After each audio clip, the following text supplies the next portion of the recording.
বাঁধাকপির পকোড়া করতে আমার যে যে উপকরণগুলো লাগবে সেগুলো হচ্ছে বাঁধাকপি, চালের গুঁড়া, বেসন, একটা ডিম, 3টা বড় সাইজের পেঁয়াজ কুচি, 3টা ঝাল কুচি, মরিচ গুঁড়া, লবণ, হলুদ গুঁড়া। এখন আমি এটাতে লবণ দিব, 1/2 চামচ লবণ দিয়ে আমি এটাকে মাখিয়ে রাখবো।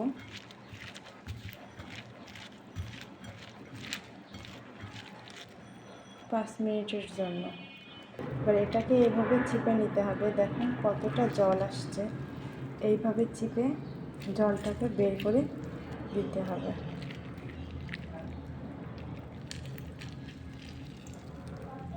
দেখছেন কত জল বের হচ্ছে,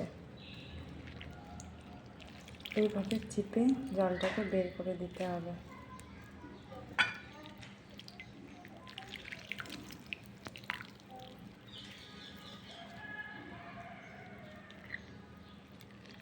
তাহলে পকোড়াটা অনেক মুসমুসে হবে।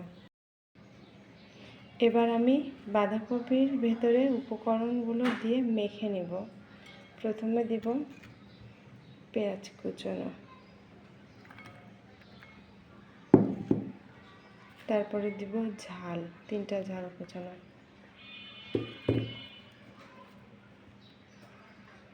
এরপরে দিব বেসন 1/2 কাপ,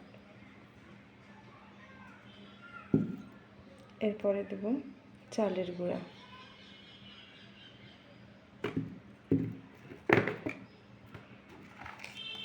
এরপরে দেব 1/2 চামচ লবণ, তারপরে দেব হলুদ গুঁড়া, এবার দেব মরিচ গুঁড়া 1/2 চামচ, এবার দেব একটা ডিম,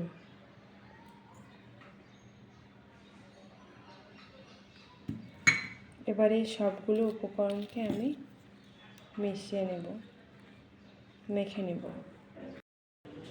আমার মাখা কমপ্লিট। এবার আমি আপনাদেরকে এটা ভেজে দেখাবো, ভাজলে কতটা সুন্দর হয়। আমি চুলায় তেল বসিয়েছি, এবার তেলটা গরম হয়ে আসলে আমি পকোড়াটা ভেজে দেখাবো। এইভাবে দিবেন।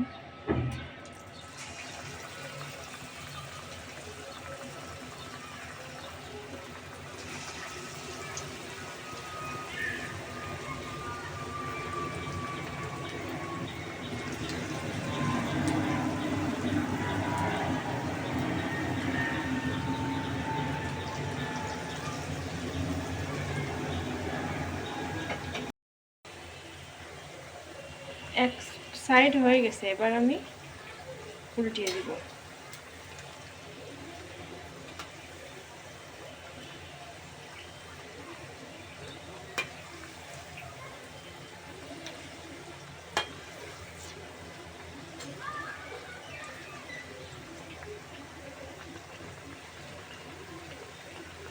এইভাবে একটু হালকা লাল করে ভেজে নিতে হবে।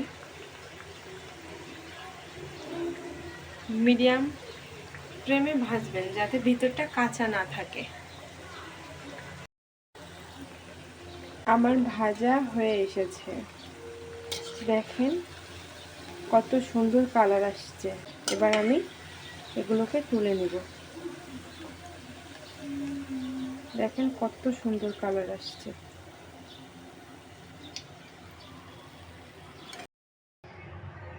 সবগুলো পকোড়া আমার ভাজা হয়ে গেছে, এই দেখেন।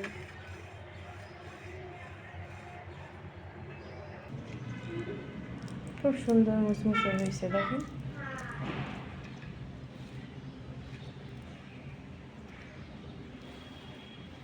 খাইতেও অনেক টেস্টি হয়েছে।